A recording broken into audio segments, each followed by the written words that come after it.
निवेश आरोग्य में भाग 110 हिंदी प्रतिकार शक्ति भाग 36 बालक आरोग्य भाग 16 वैद्य दिलीप गाडगिल पुणे। तो मैं इंद्रिय और उनके विषय इसके बारे में बात कर रहा था। खास करके चक्षु इंद्रिय जो है जिसे हम देखते हैं उसके बारे में, उसकी रक्षा कैसी करनी है इसके बारे में मैंने बहस की थी। लेकिन इंद्रिय और उनके विषय के बारे में आयुर्वेद की एक अलग दृष्टि इस प्रकार की है। तो इसलिए मैं चाहता हूँ कि इससे बारे में थोड़ा विस्तार से बात करूँ। वैसे हमारे शरीर में 5 ज्ञानेंद्रिय, 5 कर्मेंद्रिय और मन जो ज्ञानेंद्रिय भी है और कर्मेंद्रिय भी है, इस प्रकार के 11 इंद्रिय है। इसमें से जो ज्ञानेंद्रिय है वो एक एक महाभूत से जुड़े इस प्रकार के हैं। हमारे कान में शब्द गुण के ग्रहण करने वाला इस प्रकार का श्रोत्रेंद्रिय है जो आकाश महाभूत है इस प्रकार से।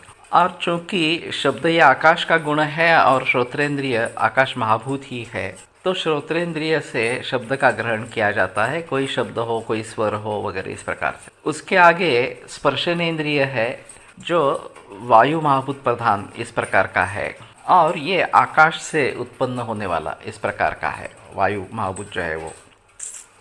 और इसलिए उसमें शब्द और स्पर्श ये दोनों गुण इस प्रकार के होते हैं और ये स्पर्श का ग्रहण करवाता है। जैसे कि ठंडा स्पर्श है, गर्म स्पर्श है या मृदु है, कठिन है वगैरह इस प्रकार का।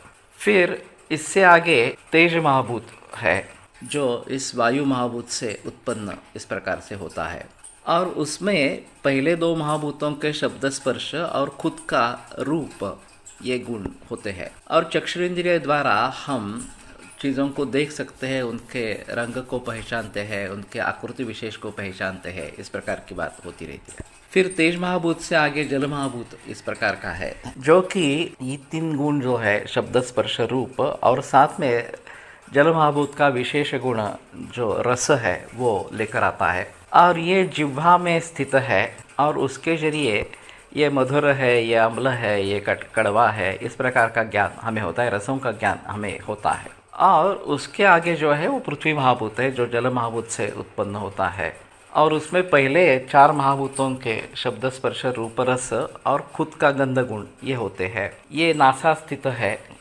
और फिर उसके जरिए हम गंध का ज्ञान प्राप्त करते हैं। सुगंध है, दुर्गंध है, विशिष्ट पुष्प का गंध है वगैरह वगैरह इस प्रकार से। वेदांतियों का यह कहना है कि तस्मात् वा एतस्मात् आत्मनः आकाश संभूतः, आत्मा तत्व या परमात्मा तत्व से आकाश ये निर्माण हुआ। आकाशाद वायु, फिर उससे वायु निर्माण हुआ आकाश से।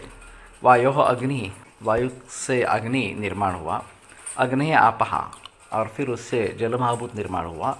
अद्य पृथ्वी, और पानी से पृथ्वी का निर्माण इस प्रकार का हुआ। और चूँकि ये महाभूत इंद्रिय भी विशिष्ट महाभूतों से जुड़े इस प्रकार के हैं और उनके विषय जो है शब्द स्पर्श रूप रस गंध ये भी महाभूतों से जुड़े हैं, तो इसलिए उस इंद्रिय से उसी महाभूत के विषय का ग्रहण होता रहता है। जैसे कि श्रोत्रेंद्रिय से शब्द का, स्पर्शनेंद्रिय से स्पर्श का वगैरह वगैरह इस प्रकार से। अब ये योग अगर समयोग इस प्रकार का रहेगा, अच्छे तरीके से हम इंद्रियों के द्वारा उनके विषयों का ग्रहण करेंगे तो स्वास्थ्य बना रहेगा। लेकिन इसमें हीन मिथ्या अतियोग ये भी बताए गए हैं। बिल्कुल ही श्रवण नहीं करना या बहुत कर्णकटु इस प्रकार के आवाज़ का, बड़े आवाज़ का सब ग्रहण करना और अति दीर्घकाल इस प्रकार के आवाज़ का ग्रहण करते रहना, ये सब हीन मिथ्या अतियोग बताए जाते हैं। ये रोग का कारण है।